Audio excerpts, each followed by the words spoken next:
Hey guys, welcome back. Thanks so much for joining me today. Today we are going to basically speed up your life in Lightroom.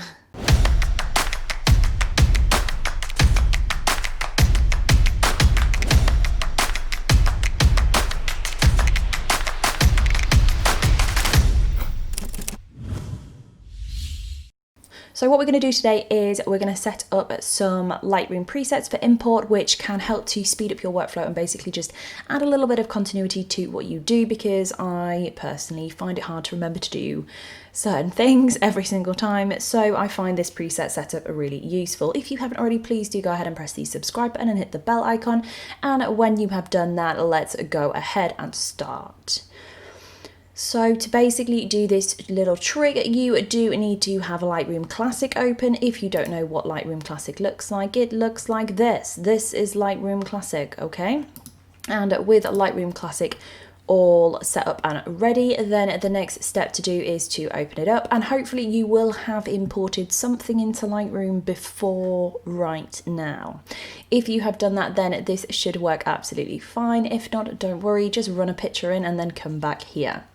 So with that all set up in Lightroom, go ahead up to the top menu and you want to open Preferences.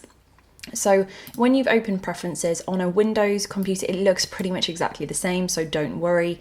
Along the top there are some options here, and we want to go ahead and go into Presets.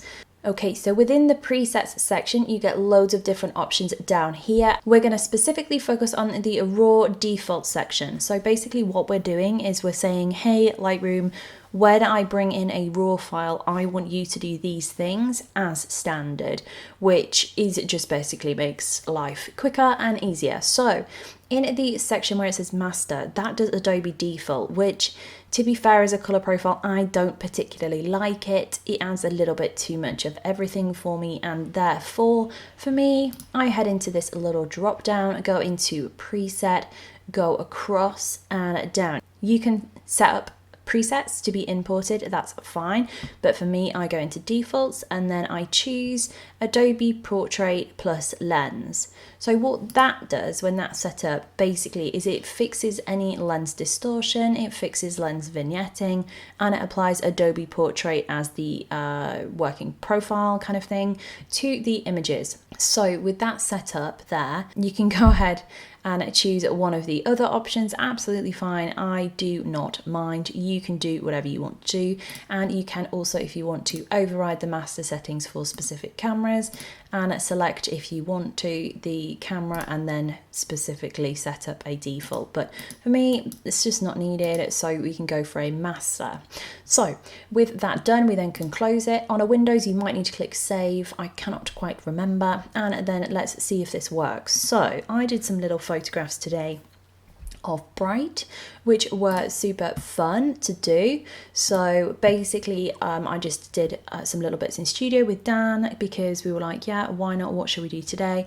So with that done, we want to head up to the top here and say to Lightroom, this is where we want to save our images when they're imported. So at the moment they're on the SD card.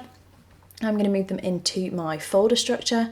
So let's go ahead and do that. So actually today's date is the 4th of December. It's the day after I got married, 2020, 12:04, and this is Bright Studio on Lobelia. Can't really remember how to spell that, but it's kind of something like that, but I feel it's different, but never mind. So we'll go for raw as another folder and click choose. So with that set, we can go ahead and import, bearing in mind this is all of my other settings here, okay? So I'm not applying any develop settings or anything like that, and I'm going to click import. So with all of those images imported there into Lightroom, we're then going to just double check that our little preset has been applied. So we can check the profile by going into basic, and yep, it says Adobe Portrait. Adobe default, by the way, I think is Adobe standard, and it just adds a little bit more contrast. Great for in studio pictures, but less so for outdoor in my personal opinion. And then the lens correction as well. So there's been enable profile correction selected. So that is already applied when I come into Lightroom. So those two things just tend to take it off of my to-do list, and they are on all of the images, so we don't have to sync the settings. So the studio shoot, quite straightforward. I will go ahead and white balance out to that particular thing. I usually will lift up the shadows a little bit, bring down the highlights, increase the overall exposure, and add a little bit of texture and a little bit of clarity. And then with that done, we then can go ahead and select all and sync all of our settings onto all of our images. So with that done, then I'm in a stage where I can just go ahead and work through. It's super straightforward, super simple. That's one key, isn't it, guys? Let's go and just sort that out, because I can't live with that. That makes me feel better now. Oh my goodness, she's just so cute. She is just so freaking cute.